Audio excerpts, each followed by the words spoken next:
السلام عليكم ورحمة الله وبركاته. اللهم صل وسلم وبارك على سيدنا محمد وعلى آله وصحبه أجمعين. رب اشرح لي صدري ويسر لي أمري واحلل عقدة من لساني يفقهوا قولي. عاملين إيه يا أحلى متابعين في الدنيا كلها؟ وحشتوني جدا جدا جدا. النهارده بقى جايبه لكم كده أكلة مصرية أصيلة من يعني ايه بقى، بصوا حاجات من الزمن الجميل زي ما بنقول. قبل ما نخش في الفيديو ما تنسوش بقى اللايك واشتراك في القناه لو لسه ما اشتركتيش. لو لسه اول مره تشوفيني، معاكي سالم من قناه اسرار المطبخ مع سوسه. قناتنا متنوعه وكلها وصفات وجولات وخروجات وحاجات حلوه جدا. من الاخر كده مع سوسه مش هتعرف تغمض عينيك. النهارده هنعمل ايه يا حبايب قلبي؟ هنعمل البصاره. هنعمل الايه البصاره بطريقه سهله وبسيطه لكل اخواتي الصغننين العرايس اللي ما يعرفوهاش. وهقول برضه شويه تكات وحركات عشان تطلع لك الطعم الاصيل. ودي انا واخداها بقى من خبره سنين، من ماما، ربنا يبارك لنا فيها يا رب يديها الصحه. مديانا بقى ايه الوصفات كده والحاجات التكات زي ما بيقولوا. انا كنتش عارفه اجيبها التكات اللي هي ايه بتاعه البصاره عشان تاكلي بصاره على اصولها زي بتاعه المحلات. هتقولي لي يا سوسه في حد بيروح المحلات شاف بصاره؟ هقول لك اه طبعا، دي ليها مزاج، دي اصلا اكله الملوك. اول حاجه هعمل ايه؟ هجيب فول بتاعي، فول مدشوش اهو زي ما انتم شايفينه، طبعا كلنا عارفينه، مغسول ومتنقي ومتصفي اهو. هفضيه تمام كله كده اهو. وهحط عليه بصلايه متقطعه 4، وهحط كمان عليه خضره. عندك خضره فريش يا ريت، يعني ما عندكيش فريش حطي خضره مجمده عادي. انا عن نفسي ما عنديش خضره فريش فحطيت حبه مجمدين بس كده. وهحط عليهم بقى ميه عشان يتسلقوا، ونشوف بقى بعد ما يتسلقوا هيعملوا ايه. طب حطيتش ليه يا سوسه البصله دلوقتي واحنا اصلا بنحط البصل بعد كده؟ اقول لك دي بتديها طعم خطير، بتديها طعم خرافه. هبدا بنزل عليه بالميه كده، مش ميه كتير عشان ما تبقاش البصاره بتاعتي خفيفه. مش هحط ميه كتير كده عشان ما تبقاش البصاره خفيفه. هحط ميه يعني يا دوبك تبقى مغطيه الفول والخضره كده اهو. اهم حاجه في الخضره تبقى طبعا الشبت وبقدونس وكزبره. اهم حاجه الكزبره هي اساس الايه البصاره. بقول لكم كده في شويه تكات وحركات هنقولها في وسط الفيديو اهو. هحط شويه ميه تاني عشان كده دولت طبعا ما تغلي مش هيبقى فيها. هسيبها بقى كده تغلي مع نفسها على نار متوسطه. ولما احس ان الفول استوى هنشوف هنعمل ايه تاني مع بعض. طيب عقبال ما هي تغلي هعمل ايه؟ تعالوا بقى اقول لكم مع المكون الاساسي اللي لازم لازم لازم يتاكل مع البصاره ايه هو. يلا بينا نشوف. ورجعت لكم تاني وجبت لكم بقى المكون الاساسي اللي ما ينفعش الا معاه البصاره، ما تمشيش الا بيه. ايه هو؟ الطماطم المخلله. طبعا برضو بتكتها البسيطه جدا هتطلع لك طبق طماطم، احلى طماطم مخلله تاكليها في حياتك. يلا بينا نشوف هنعمل ايه. انا ما كترتش طماطم، طبعا تعملي الكميه اللي انت عايزاها. انا يا دوبك جبت 5 وحدات لان اصلا الولاد عندي مش بيحبوها ولا بيحبوا البصاره. يعني بس انا لازم اعمل الحاجات دي. اولا جوزي بيحبها وانا بحبها جدا، ثانيا زي ما انتم عارفين ان الدنيا غاليه، فهنعمل ايه؟ لازم اكل بيشيل بعضه، مش هنعيش حياتنا يعني باللحوم والفراخ وكده. تمام. هعمل ايه؟ اول حاجه كده هقطع الطماطم. وانا بقطع الطماطم عايزه اتكلم معاكم شويه. ممكن الاول اقطعها كده بالشكل ده اهي كده بالنص، يعني زي السلطه بس كبيره شويه. وممكن اقطعها طرنشات، انا بفضلها الطرنشات، يعني ما بحبهاش اللي هي كده. ليه؟ عشان دي كده بتتهري معايا بسرعه، عايزه تخلص بسرعه يعني في وقتها. انما الطرنشات دي بتبقى ماسكه نفسها بالشكل ده اهو كده. وكمان هقطعها كده. انا مش هخلصها للاخر، هخليها كده تدي الشكل اهي. عايزه تخلصيها للاخر تمام عادي. عايزه اتكلم معاكم في حاجه، ان انا لازم لازم كلنا كأمهات، ربنا يا رب يوسع علينا كلنا ويرزقنا جميعا ويرزق كل حد، اللهم امين يا رب العالمين. ونعدي الفتره اللي احنا فيها دي على خير ويرفع عننا الغلاء والوباء يا رب عنا وعن بلادنا وعن العالم كله. ان احنا لازم نعلم ولادنا ازاي ما يتنمرضوش يعني.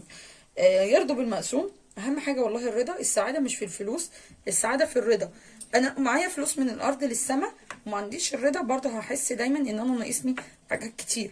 ودايما دايما اعلم ولادي ان هم ما يبصوش مثلا لاصحابهم في المدرسه، ده عنده كذا، اشمعنى صاحبي جايب سندوتشات مش عارفه ايه، اشمعنى كده. لا، لازم ابقى راضي بحاجتي.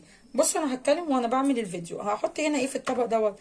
هحط حته توم هريسه وتوم مفروم. لو عنديش توم مفروم ادق كده شويه توم واحطه مع الفلفل. اجيب بس معلقه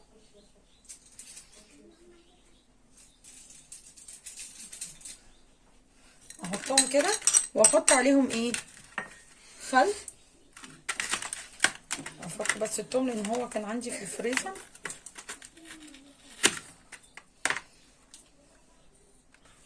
احط الخل. انا كده التوم اهو بتاعي هرسته.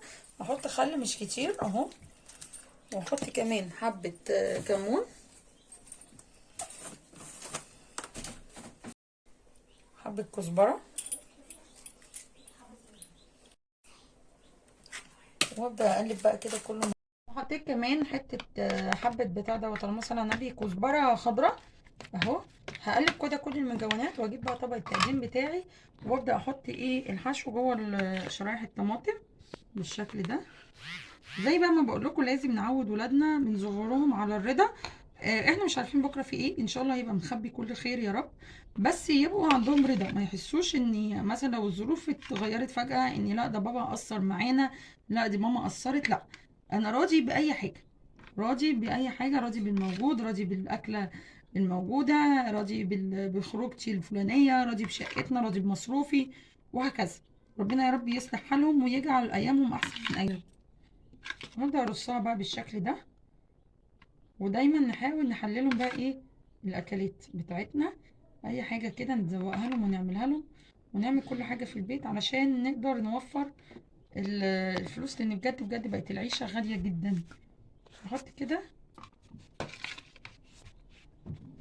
زي ما قلت لك بقى، عايزه تقطعيها بالشكل التاني ده براحتك، عايزه تعمليها كده تمام، عايزه تعمليها ترانشات مفصوله براحتك. احنا طبعا ايه يعني، انا بديكوا الطريقه وكل واحد حر في التنفيذ، واكلك ده ذوقك، انت صاحبه البيت وانت مديره البيت، تعملي كل حاجه على مزاجك. طب ودي يا سوسه هترميها؟ اقول لك لا مش هرميهم طبعا، انا هفضيهم كده اهو اهو، هقلبهم كده في الخلطه، وهنزل بقى بيهم كلهم كده ايه على الطبق الحلو ده كده اهي. العين بتاكل قبل البق، فلازم احلي كده حاجتي واظبط طبقي وجمالي كده. يا سلام يا سلام، مش قادره اقول لكم ريحه الخلطه ريحتها اصلا جامده اهو كده. ده الاساسي عندنا جنب البصاره. طيب البصاره فين دلوقتي؟ البصاره عندي اهي بتغلي. بصوا زي ما احنا شايفين لسه طبعا نيه اهي. هسيبها بقى كده مع نفسها لحد ما تستوي، ونشوف هنعمل ايه فيها تاني مع بعض. البصارة استوت زي ما انتم شايفين اهو. الفول عندي اتهرى خالص والبصل.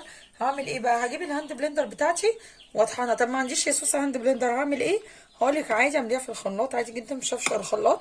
بس خلي بالك لو في الخلاط ان الخلاط ما تبقاش سخنه قوي، عشان الشبشب بعد الشر لا قدر الله يتشرخ ولا حاجه. هضربها زي ما انتم شايفين كده، هضربها وارجع لكم عشان صوت الموبايل اهي.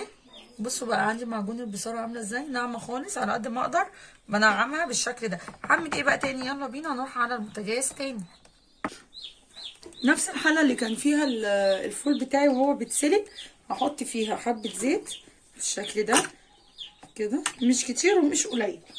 دايما تظبطي مقاديرك وتظبطي حاجتك عشان تبقى الاكله ان شاء الله ان شاء الله مظبوطه. الزيت كده يسخن معايا، هعمل ايه؟ هنزل عليه ببصلايه متوسطه كده ايه مفرومه ناعم. طيب بتحبي التقليه عليها على الوش زي تقليه الكشري، تعمليها طبعا متقطعه حلقات او جوانح وتحمريها وترفعيها من الزيت. ما بتحبهاش اخلي البصلايه كده فيها. طب لازمتها ايه يا سوسه طالما انا مش هعمل تقليه؟ هقولك بتديها طعم وريحه خطيره. هقلب كده في البصل. اما البصل عندي يوصل للون دوت مش متحمر يعني يا دوبك دبل، هنزل عليه بحته الثوم كده وابدا احمرهم كده مع بعض. انا غيرت الحله طبعا لو ملاحظين كده معايا، عشان التانية بما انها كبيره وانا عامله البصلايه صغيره الطروف اتحرقت فبقى شكلها مش حلو. طبعا الحروقه دي بتعمل مراره في الاكل، خلي بالك يعني ما تضحيش بالطبخه كلها عشان حبه حاجه بسيطه. يعني مثلا نفترض انت بتعملي تسبيكه الاكل والبصله اتحرقت منك، ما تكمليش بقى تحطي القوطه وتحطي الحاجه والخضار، هيبقى مره وفي الاخر هيترمي. لا، استغني عن البصلايه وابدأي بتعملي واحده تانية يبقى لونها ذهبي. دي من الحاجات اللي بتدي الاكل بتاعك طعم كده، يبقى معسل. ربنا يا رب يحسن ما بين ايديكم وما بين ايديا، ويجعل في وشنا القبول ان شاء الله، واي حاجه نعملها تعجبه. اديت البصاره، بصوا الجمال. هعمل ايه بقى؟ هنزل عليها بحبه الملح كده، طبعا كل واحد حسب رغبته زي ما قلت. وهنزل عليها بمعلقه كزبره، معلقه حلوه كده مليانه. وهنزل عليها كمان بمعلقه كمون. خلي بالك من التوابل دي، هي الايه الاساسيه بتاعتنا، مكترش كمون عشان الكمون بيمرر. وهنزل بقى عليها بالايه الاساسي اللي بيديني ريحه البصاره كده الجميله المهففه، بحبه نعناع. هفركهم كده بين ايديا عشان ما يبقاش فيهم قش ولا حاجه، وهنزل بيهم كده. بتحبي الشطه ضيفي شطه براحتك، احنا ما بنحبش الشطه زي ما انتم عارفين. هقلب بقى كده جامد واسيبها تغلي غليه كويسه، عشان لما ما تنزلش ميه كده مني زي ما بنلاقيها ساعات في الاطباق. ده اللي بيبقى السبب فيها ان انت ما اديتيهاش حقها في الغليه. انا موطيه النار وهفضل اقلب عشان ما تشيطش بالشكل ده. البصاره بتاعتنا الخطيره اللي بعد ما فضيناها مش قادره اوصف لكم الريحه، جامده جدا جدا جدا. انا طبعا يعني مجمله الطبق هنا بكده بورقتين نعناع، المفروض عليها التقليه بس زي ما قلت لكم احنا مش بنحب التقليه. وتقدم طبعا معاها اهو القوطه المخلله الجامده قوي من الاخر، يعني بجد اكله جميله مصريه واصيله بتاعت اجدادنا بتاعت امهاتنا، ربنا يديهم الصحه ويرحم المتوفين منهم. جربيها بجد تحفه. طبعا هي لسه سخنه نار، يا سلام بقى كده وعليها ليمونه. واو، انا جوعت بقى ومعاه كده رغيف مقمر مش قادره اوصف لك. لو مش عايزه تاكلي بالقوطه المخلله ممكن بالبتنجان المخلل، ونلم كده بعضينا كلنا على الطبليه وناكل اكلاتنا بتوع زمان. ونحاول كل فتره نعمل اكله من بتوع اجدادنا وبتوع امهاتنا دولت بتوع زمان، علشان يعني نرجع بقى كده ايه ريحه الاكل الجميل في بيتنا. بجد بجد هتوحشوني. وتعالوا اتفضلوا معايا البصاره، بصوا الدخان طالع ازاي. يا سلام، والله تسلم ايدك يا سوسه بجد والله. بجد بجد الريحه جامده.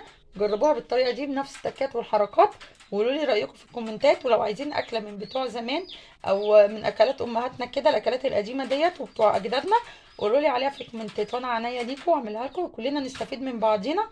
هتوحشوني جدا جدا، واستنوني في فيديو جديد. اسيبكم في رعايه الله. السلام عليكم ورحمه الله وبركاته.